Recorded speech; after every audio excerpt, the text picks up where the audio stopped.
Баршаңызға қайырлы күн достар. Бүгін сіздермен бірге Бекзат. Бүгін мен қамырды қалай жұмсақ қылып илеу керектігін және де жыртылмайтын қамыр, оны ұзақ уақытқа морозильникте сақтау керектігімен бөлісетін боламын.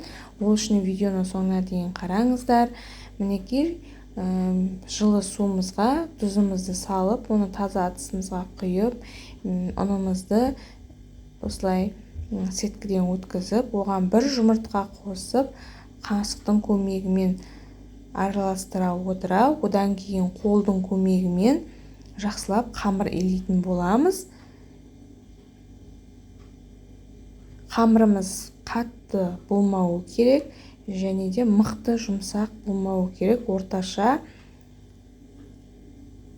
қамырды илейміз.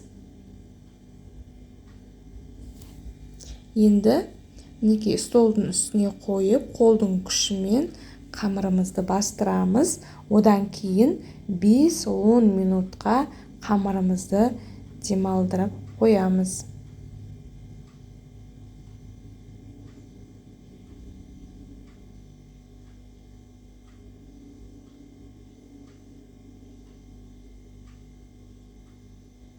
Бес 10 минут өтті. Енді осы қамырды тағы да қолдың күшімен бастырамыз.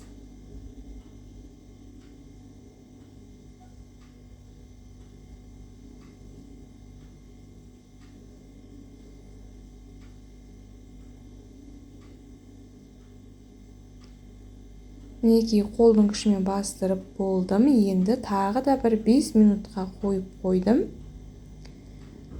Мінекей қамыр өте керемет жұмсақ болып шықты. Енді ұнды себелеп отырып, оқтаудың көмегімен осылай жан-жағын бастырып, созып жаямын.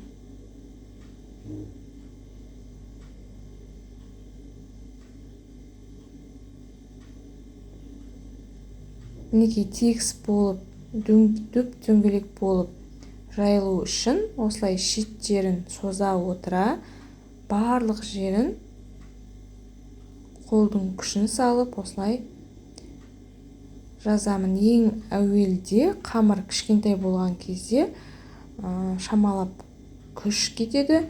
Содан кейін шамалы үлкейгеннен кейін уже жаюға оңай болады. Мінекей жан-жағын осылай көріп тұрсыздар, созып жаямын. Одан кейін орап оқтауға қолдың күшімен қолымды мінекей екі шетке қарай ысқылап отырып қамырымды жаямын. Мінекей осындай менде қамыр шықты. Жыртылмай және де тегіс болып шықты. Енді мен бұны морозильникке қазір сақтау керектігін сіздермен бөлісетін боламын. Астына салафан қойып, одан кейін үстіне салафанды жауып, оның үстіне тағы да қамырымызды бүктеп, міне көріп тұрсыздар, асты салафан, ортасы да салафан. Енді тағы да бір салафанды жайып, оның бетіне тағы да қамырымызды салып, одан кейін тағы да салафанмен осылай орап және де осылай бүктеп морозильникке салып қоямын. Және де 1-2 ай болсын, немесе 1-7 болсын, бұны мен алып пайдалана беремін. Барлық тағамға пайдаланамын. Менің әдісім ұнаса, каналыма тіркелуді ұмытпаңыздар.